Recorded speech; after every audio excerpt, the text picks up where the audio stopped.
Global रिपोर्टमध्ये सुरुवातीला एक बातमी आहे ती अमेरिकेतून। अमेरिकेचा केंद्रीय शिक्षण विभाग आता अस्तित्वात असणार नाहीये, कारण ट्रम्प यांनी केंद्राच्या अखत्यारीतील शिक्षण विभाग काढून टाकण्याचे आदेश दिलेत।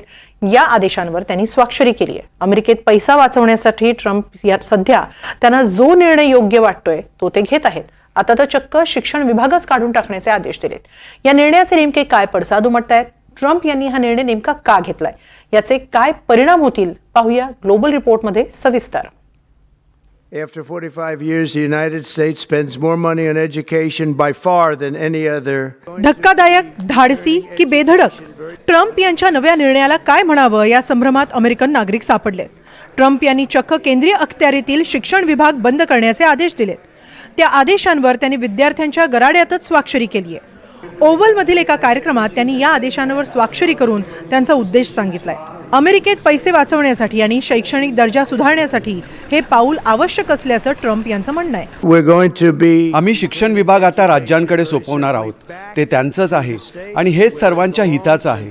आणि महत्त्वाचं म्हणजे हे याआधीच करायला हवं होतं। आता हे निश्चितच योग्यरित्या पार पडेल। राज्यांनाही शिक्षण विभाग त्यांच्या ताब्यात हवा होता।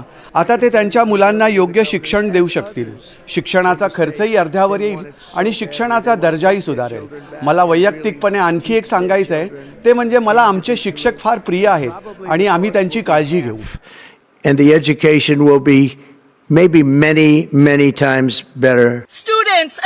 अमेरिकेतील शिक्षण विभाग नक्की कुणाकडे असावा यावरून अनेक दशकांपासून वादविवाद सुरू आहेत आणि रिपब्लिकन्स बऱ्याच काळापासून संघीय सरकारकडून त्याचं नियंत्रण काढून टाकू इच्छित होते।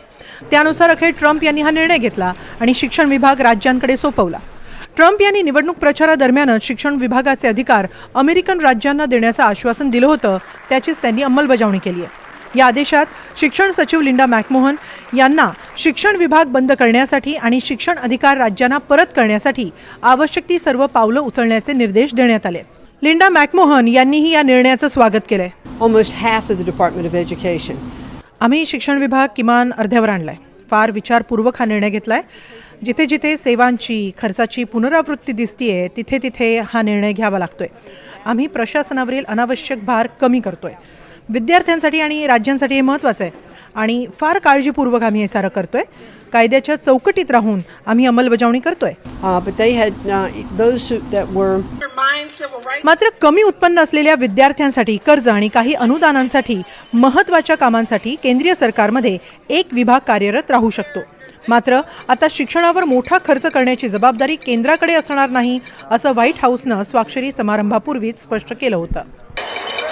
खरं म्हणजे परंपरागत अमेरिकन शैक्षणिक संस्कृती पाहता केंद्र सरकारची शिक्षणातली भूमिका मर्यादितच राहिली आहे। प्राथमिक आणि माध्यमिक शाळांसाठी फक्त 13% निधी संघीय तिजोरीतून येतो, तर उर्वरित निधी राज्य आणि स्थानिक समुदायांकडून दिला जातो। आता ही नव्या निर्णयाप्रमाणे राज्यांकडे शिक्षणाचे सर्वाधिकार असणार आहेत, त्यामुळे प्रत्येक राज्य त्यांच्या क्षमतेप्रमाणे शिक्षण सुविधा देतील। मात्र त्यात एकवाक्यता असेल का हा प्रश्न आहे। दरम्यान डेमोक्रॅट्स आणि शिक्षकांनी तसंच शिक्षण तज्ज्ञांनीही या निर्णयाचा निषेध केलाय। वॉशिंग्टन DC मधील शिक्षण विभागाच्या एका इमारतीबाहेर शिक्षक पालकांसह विद्यार्थ्यांनीही आंदोलन केलं। सुमारे 200 जणांनी ट्रम्प यांच्या धोरणांचा निषेध व्यक्त केला, तर विद्यापीठ शिक्षक आणि विद्यार्थ्यांनीही या धोरणावर टीका केली आहे। कोलंबिया विद्यापीठाच्या शिक्षकांसह इतर विद्यापीठांनीही या धोरणांवर टीकास्त्र सोडलंय। आपण खूप मागे चाललो आहोत। केवळ 20 वर्ष नव्हे तर अक्षरशः 100 वर्ष मागे जातोय। आपला देश शिक्षणाबाबत काय विचार करतो, किती प्राधान्य देतो याबाबत आपण पिछाडीवरती पडतोय। जर आपल्याकडे पूर्ण वेळ काम करणारा शिक्षण विभाग नसेल तर हे घातक आहे। यातून दिसतंय की आपण आपल्या भवितव्याचा कसा विचार करतोय। शिक्षण हे आपलं भविष्य आहे। We are seeing what's happening at Columbia. कोलंबियात काय होतंय हे आम्ही पाहतोय। आम्ही इथं सार्वजनिक विद्यापीठांच्या मूल्यांच्या संरक्षणासाठी जमलोय।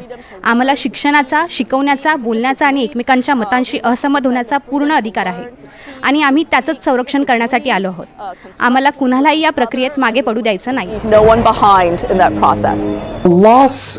काही शिक्षण तज्ज्ञांनी याचे तोटेही सांगितले। विशेषतः या निर्णयामुळे बेरोजगारीत वाढ होण्याची भीती आहे। शिवाय शिक्षणाचा दर्जा किती सुधारेल याबाबत कोणीही काहीही स्पष्ट सांगू शकत नाही।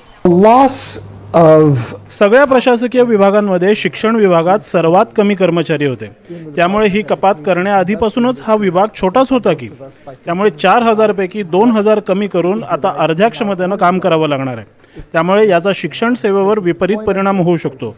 शिवाय हे कर्मचारी आता बेरोजगार होणार आहेत. groceries or services or banking. Care of right now. that- अमेरिकेतील केंद्रीय प्रशासनातील शिक्षण विभागाची निर्मिती हे 1979 मध्ये करण्यात आली होती. त्यावेळी अनेक रिपब्लिकन या विभागाच्या बाजूनच होते. मात्र आता हा विभाग काढून टाकण्यासाठी रिपब्लिकन सिनेटर्सनं पाठिंबा दर्शवलाय.